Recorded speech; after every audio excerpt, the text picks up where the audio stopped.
저희 지난 영상에서는 후킹되는 제목을 짓는 방법에 대해 말씀드렸었죠. 지난 영상을 보신 분들은 아마 제목 카피 쓰는 데에 달인들이 되셨을 거라고 생각합니다. 오늘은 후킹 카피를 작성하는 법보다 어쩌면 더 중요한 그런 이야기를 다뤄볼까 합니다. 바로 유입시킨 환자를 우리 블로그에 묶어두는 유혹의 글쓰기 설계법입니다. 상대방을 후킹시켜서 우리 블로그에까지 유입은 됐는데 바로 이탈을 하면 아무런 의미가 없는 거겠죠. 그래서 유입 후에 안정적인 정체를 시킬 수 있도록 하는 그 다음 스킬이 브랜드 블로그 글쓰기에서는 본질적으로 더 중요합니다.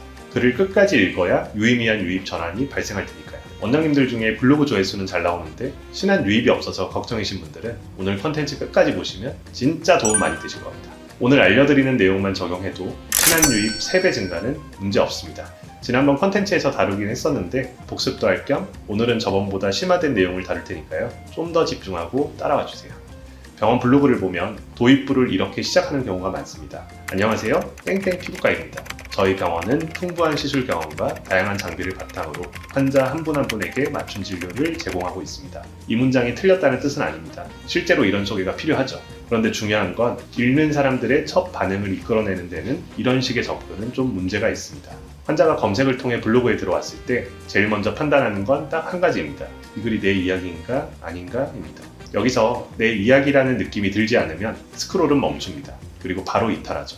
그래서 도입부에서는 절대 인사 날씨 이야기 그만하세요. 우리 환자를 쫓아내는 행동이나 다름없습니다. 그러면 첫 줄은 어떻게 시작하면 되냐고요? 지지난 콘텐츠에서 페르소나 이야기를 했던 것처럼 이 블로그에 방문한 환자의 입장이 되어 어떤 문제로 이곳에 방문했는지를 상상해보세요. 그리고 환자의 입장에서 문제 제기를 먼저 시작하며 이야기를 시작하는 겁니다. 아직 감이 안 잡히는 분들을 위해 제가 예시를 좀 들어드리겠습니다. 안녕하세요. 땡땡 피부과입니다. 오늘은 팔자주름의 원인과 리프팅 시술에 대해 설명드리겠습니다. 또 하나는 거울을 볼 때마다 팔자주름이 유독 깊어 보이고 웃지 않을 때면 피곤해 보인다는 말을 자주 들으시나요? 사진을 찍었을 때 예전보다 입가주름이 먼저 눈에 들어오고 표정이 무거워 보인다는 느낌 드신 적 없으신가요? 어떤가요? 첫 번째 문장은 병원이 하고 싶은 말로 시작합니다. 반면 두 번째 문장은 환자가 이미 느끼고 있는 문제로 시작을 하죠. 이게 바로 문제 제기입니다. 환자의 입장이 되어 그분들의 목소리로 문제를 제기하는 거죠. 이게 진짜 별거 아닌 것 같아도 환자 입장에서는 이러한 글들을 마주할 때 이거 내 이야기 같은데? 하면서 스크롤을 계속 내리게 되죠. 문제 제기를 던지고 구체적인 상황 제시를 해서 첫 줄에서 공감을 잘 잡았습니다. 그런데 그 다음 문단에서 갑자기 이렇게 들어가는 경우가 있습니다. 저는 서울대 출신 피부과 전문의로서 4년간 다양한 임상 경험을 보유하고 있으며 국내외 학회 활동과 여러 장비 운용 경험을 통해 환자 맞춤형 진료를 진행하고 있습니다. 다시 말씀드리지만 전문성이 중요하지 않다는 뜻이 아닙니다. 오히려 병원 블로그에서 전문성은 매우 중요합니다. 하지만 문제는 그 전문성을 어떤 순서로 보여주느냐입니다. 환자는 아직 원장님의 이력에 대해선 궁금하지가 않습니다. 지금 내 얼굴이 왜 이렇게 변해 보이는지, 내가 느끼는 불편이 어떤 상태인지, 어떤 방식으로 접근해야 하는지를 먼저 알고 싶어 합니다. 그런데 공감 다음에 곧바로 스펙이 나오면 맥이 끊기는 거죠. 왜 내가 궁금한 건 안 알려주고 갑자기 자기 자랑이야? 하면서 이탈을 하게 될 겁니다. 따라서 독자들에게 끝까지 읽히는 글은 이 흐름으로 가야 합니다. 지금부터 진짜 중요하니까 잘 듣고 기억하세요. 왜 이런 현상을 겪고 있는지, 무엇을 하면 되는지, 그래서 어떤 선택이 필요한지. 예를 들어 팔자주름 관련 글이라면 본문은 이렇게 이어질 수 있습니다. 팔자주름은 단순히 한 부위의 주름 문제로만 보시면 이해가 부족할 수 있습니다. 볼륨 감소, 피부 탄력 저하, 얼굴 중심부의 처짐이 함께 작용하면서 입가 주변이 더 깊어 보이는 경우가 많기 때문입니다. 그래서 중요한 건 주름만 보는 것이 아니라 왜 그 부위가 더 도드라져 보이는지를 함께 보는 것입니다. 이렇게 원인을 먼저 이해하시면 그 다음 설명이 자연스럽게 들어갑니다. 예를 들어 탄력 저하가 중심인 경우와 볼륨 감소가 중심인 경우는 접근 방향이 같을 리가 없겠죠. 겉으로는 비슷해 보여도 필요한 상담 기준은 달라질 수 있으니까요. 이 정도 흐름이 만들어지면 환자는 비로소 생각합니다. 그러면 나한테 맞는 건 이 시술이겠구나 하고 선택지가 생겨나는 것이죠. 그리고 중간중간에 원장님의 전문성을 녹여 넣는 겁니다. 제가 10년간 임상에서 여러 환자들을 지켜본 결과 겉으로 보이는 주름 깊이보다 얼굴 전체의 탄력 저하와 볼륨 변화를 함께 개선시켜 드렸을 때 좀 더 만족도 높은 결과를 남겨드릴 수 있었습니다. 이런 식으로요. 이렇게 쓰면 전문 이력을 구구절절 나열할 것 없이 훨씬 자연스럽게 전달이 됩니다. 굳이 자격증, 수상 이력, 장비 목록을 한 문단으로 길게 나열하지 않아도 됩니다. 읽는 사람은 이 병원이 장비가 많은지보다 내 상태를 얼마나 정확하게 이해하고 있는지에서 더 큰 신뢰를 느낍니다. 그래서 병원 블로그 본문은 우리 병원의 자랑의 흐름이 아니라 환자의 이해의 흐름으로 접근해야 합니다. 자, 환자분들이 이 글을 끝까지 다 읽었다고 가정해 보겠습니다. 그런데 마지막을 이렇게 마무리하는 경우가 많습니다. 오늘은 팔자주름에 대해 설명드렸습니다. 긴 글 읽어주셔서 감사합니다.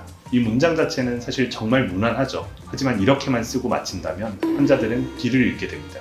좋은 정보군 하고 나가버리죠. 하지만 여기서 잊어버리면 안 되는 사실이 있죠. 단순히 환자에게 좋은 정보만을 제공하는 게 글쓰기의 이유는 아니라는 사실.